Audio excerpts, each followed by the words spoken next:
the people who are eligible to be selected for the next year's class in the College Football Hall of Fame. We talked about, this hopefully Mike Leach is eligible now because they changed the coaching requirements and made it where it's a little bit different.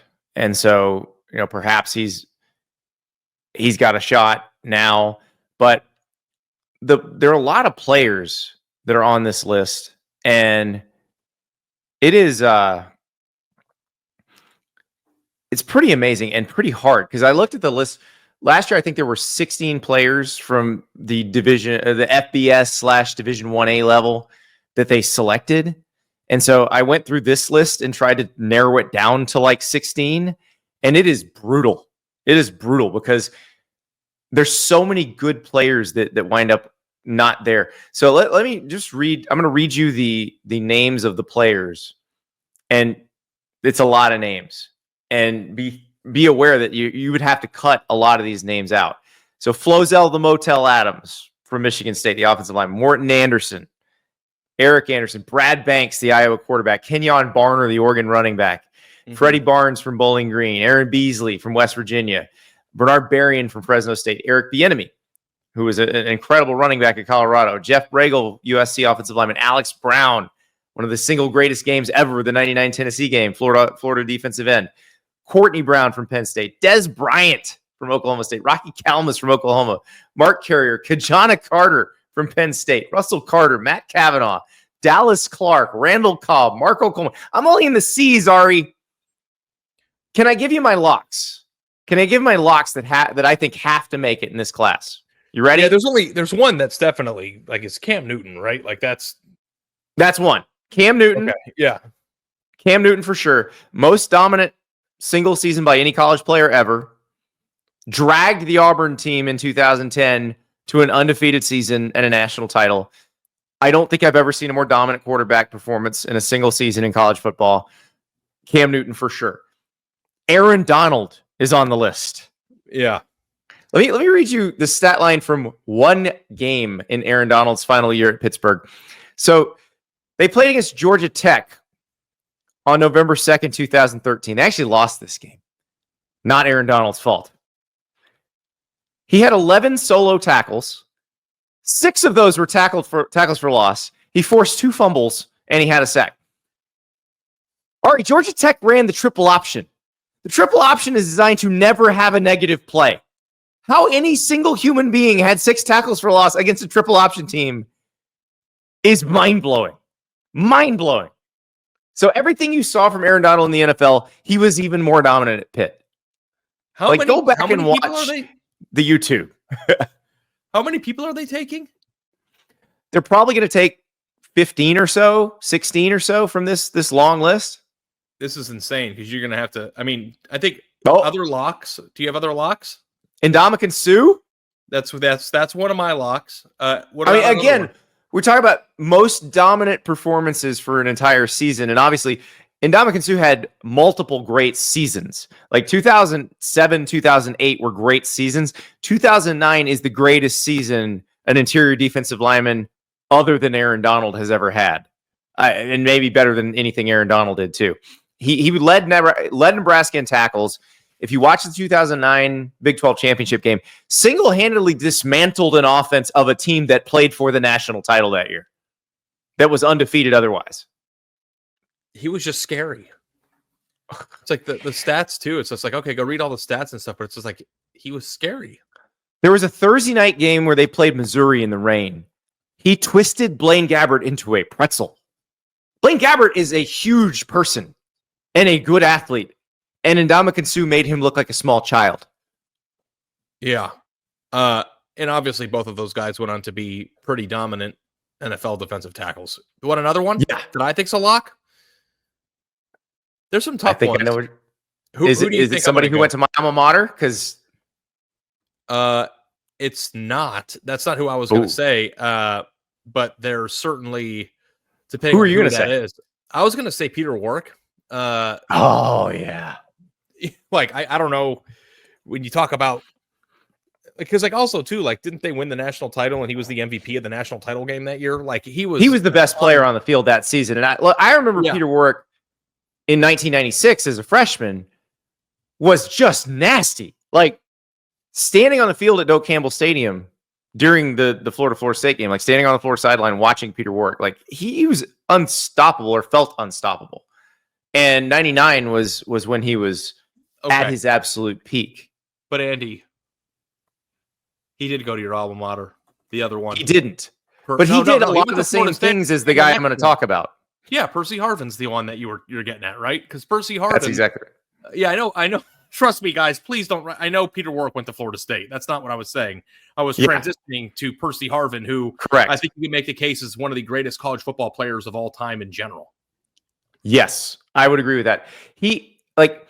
I think if you polled the players who were on the 2006 and 2008 national title teams at Florida and said, who was the most special person on the roster? Every single one of them will say Percy Harvin. And we're talking about rosters that had Tim Tebow, that had Brandon Spikes, that had the Pouncey twins. Like there were some great players on those teams. But I guarantee you, like I don't think I'm speaking out of school here. I think we could bring Tim Tebow on and be like, who's the most special player? Percy. We bring Brandon Spikes in here. Who's the most special player? Percy. This he was just a different human being. And it's interesting that we went from talking about Peter Warrick to talking about Percy, because Peter Warrick, very similar kind of player. But Percy was kind of the perfect version of all of that. Like I will never forget, because I was on a beat writer when he was a freshman. And so we got to watch practice early in the season back then, in the preseason. The first time he touches the ball, you're just like, I've never seen anything like that. I've never seen anything like that. I mean, the entire season was just one Sports Center highlight of him running up the sideline, like untouched because people couldn't get anywhere near him. Like it was like every single time. And like, listen, Andy, I don't know, you covered it, right? You were there firsthand, but you know, I covered his coach who left the program, Florida, and then ended up at another one and for 3 or 4 years into the beat, when Urban got to Ohio State, every single receiver that Ohio State would either sign or be recruiting, the question in the press conference was, is he going to be your Percy? Is he going to be your Percy? And Urban was at one point just was like, no one's going to be Percy, guys. Like, I don't know how many times I tell you, there's no other Percy Harvin. But you want to know the player that Urban Meyer was obsessed with and wanted to be like Percy, although I don't know that he ever played anything like Percy Harvin, was right when he took the Ohio State job. Urban Meyer was absolutely obsessed with Stephon Diggs and trying to rip him away from Maryland. And that didn't happen. And Stephon Diggs obviously went on to do some pretty incredible things. And Stephon actually, I mean, better NFL career than Percy had, but not the same thing. They don't have the same type of player, but I feel like they kept trying to find the track meet guy who you could do the shovel pass to or the quick pitch, who would be able to make someone miss, turn it upfield, and run for 80 yards. And like, there's nobody else that could do it like that. The play in the SEC championship game, Percy's freshman year, 2006 against Arkansas, where they just handed him the ball, because by the end of that season, they'd gotten tired of trying to figure out how to force feed him in the pass game, and so late in the season they just started handing it to him, and he was the best running back in the country when they handed him the ball. Like it was crazy. So it's weird because with these, it's hard because sometimes their NFL career didn't match. Like Dez Bryant's on this list. Like I think Dez Bryant is probably a college football Hall of Famer, even though he burned out in the NFL. I mean, and Dez Bryant had a really good NFL career. It didn't go as long as it probably could have, but he still was pretty dominant when he was on the field in the NFL too, right? Yeah. Yeah, no, he was good in the NFL. He was very good in the NFL too. But I got another one for you. Okay. Kind of off another one, because like we know Percy Harvin's good. But like, let me ask you this in terms of like, and maybe it's just because this was more my like, there aren't a lot of players on this list that were playing when I was working. A lot of people from my childhood, but like the one that stood out to me was Manti Te'o, and I was wondering what your thoughts were on that.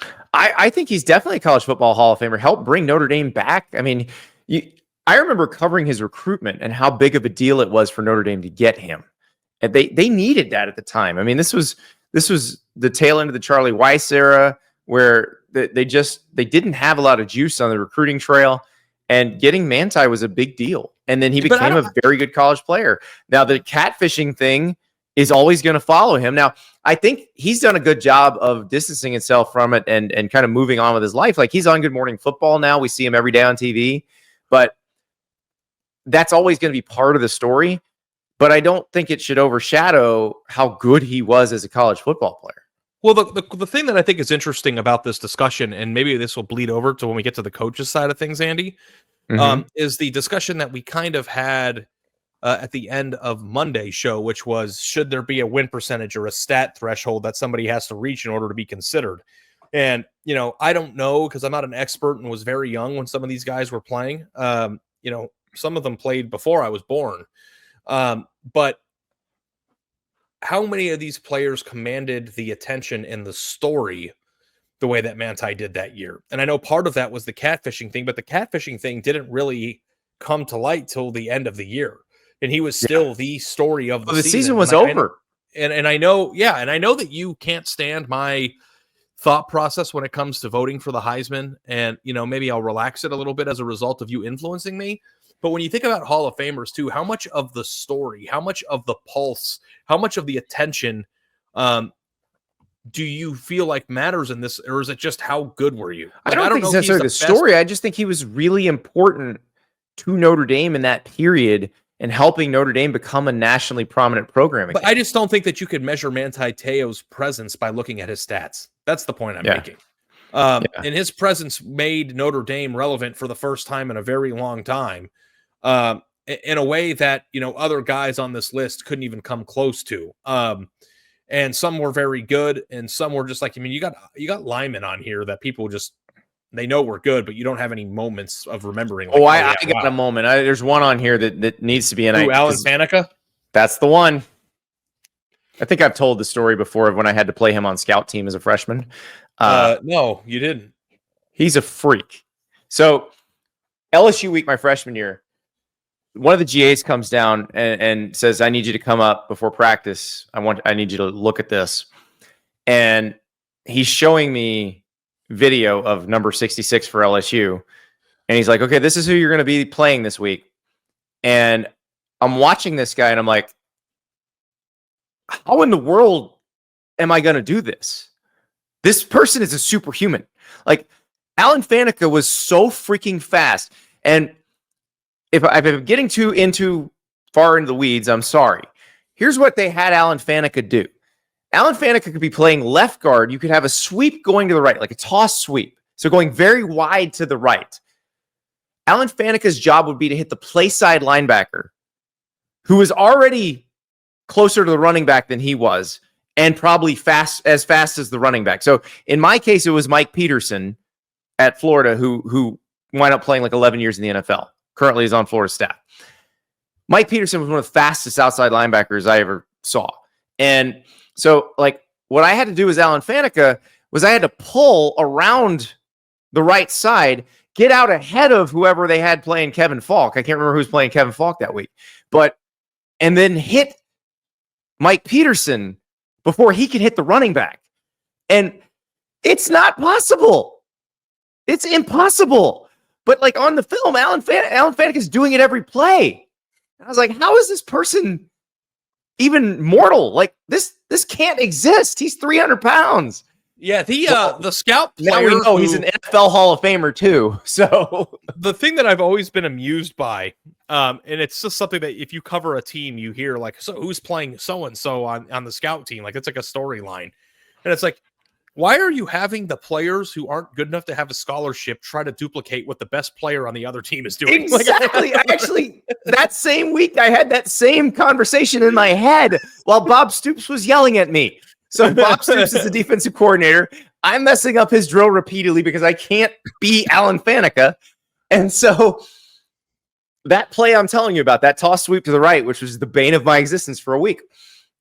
He's like, since you are so slow, we're going to let you get back out of your stance and stand in a sprinter stance behind the line of scrimmage. Yeah.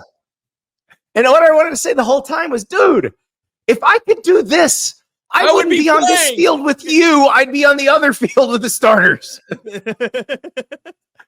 I told Bob Stoops that story. He laughed. Yeah, it is kind of funny because it's just like, yeah, like if I was able to do this, then I would be on scholarship and playing. Yes. So, and like, I don't know why they picked me. I think it was just dumb. I think they realized they made a huge mistake because there were freshman scholarship offensive linemen, or redshirt freshman scholarship offensive linemen who were down on scout team who they could have used and they should have used because those guys actually wound up playing in later years and were good players. So they just messed up. Yeah, but the thing that I learned a valuable lesson. What a Hall of Fame NFL offensive lineman looks like at an early stage. And the fact that Alan Faneca is already in the NFL Hall of Fame and is not in the College Football Hall of Fame yet is a crime. You want to know another one that is interesting to me? Yep. Ryan Leaf. It's a great one. We need to have him on the show. Have you ever talked to Ryan? Do you know that when I went to Cabo with my wife in February for her brother's 40th birthday, that one of the other friends that was there celebrating, and one of my wife's brother's closest friends is Brady Leaf, Ryan's brother. Okay. So I've never talked to Ryan, but I talked to Brady while hammered in a pool for 3 straight days. Ryan is an incredible guy, like very upfront and honest about everything that's happened in his life. It's part of his recovery to be honest about it. I worked with him a lot at SiriusXM, and he is just an interesting guy to talk to because he will get into all that stuff about the draft and what happened after he got to the Chargers, and it's fascinating. And he owns all of it now. Tell me if I'm talking out of school here, but he got addicted to pain pills that were prescribed to him to play football, right? Like, isn't that how that started? That it started that way, and then it spiraled out of control. But his first taste of the opioid came from a football-related medicine, right? Yeah. Yeah. And now, if we want to talk about Ryan Leaf as a college football player, he was a phenomenal quarterback at Washington State. So certainly, belongs on this list. I don't know if you put him in because it's hard. Like with just the quarterbacks alone on this list, they're all really good. Brad Banks was pretty awesome at Iowa. Kellen Moore was unbelievable at Boise State. Jordan Lynch was incredible at Northern Illinois. Ken Dorsey, RG3 is on this list too. So yeah, but there's a lot of players too that were really, really, really, really, really good, who don't have the star power, but were probably as good at playing that. Like, listen, you know who's not going to get in probably, but probably should? Antoine Randall. I mean, that guy, you want to talk about a Swiss Army night? Yeah, he's somebody that I would put on there. I'm trying to think. Terrence Newman from K-State, another player that was insanely good in college. Can I give you another guy on this list who I think should definitely be in, but obviously, given his age, has not gotten in a bunch of tries? Who's that? Sebastian Janikowski. Oh, yeah. Sebastian Janikowski was incredible. So, got a story about him, too. My buddy from high school says, hey, if you ever get a chance, you need to come watch my club soccer team play. I was like, why? He's like, we got this dude from Poland. It was Sebastian Janikowski. And so, he's like a center midfielder in soccer in high school. And just towering over. He looked like a man among boys, and he would just maul everyone down the field and then send this rocket shot into the goal. And then you see him kicking for Florida State, and it literally every time he kicks the ball, it sounds like a bomb is going off. That's so funny. Just amazing. Oh yeah, there's just too many people on this list, and that's hard. I don't know this. I'm sure you do. Who votes for this?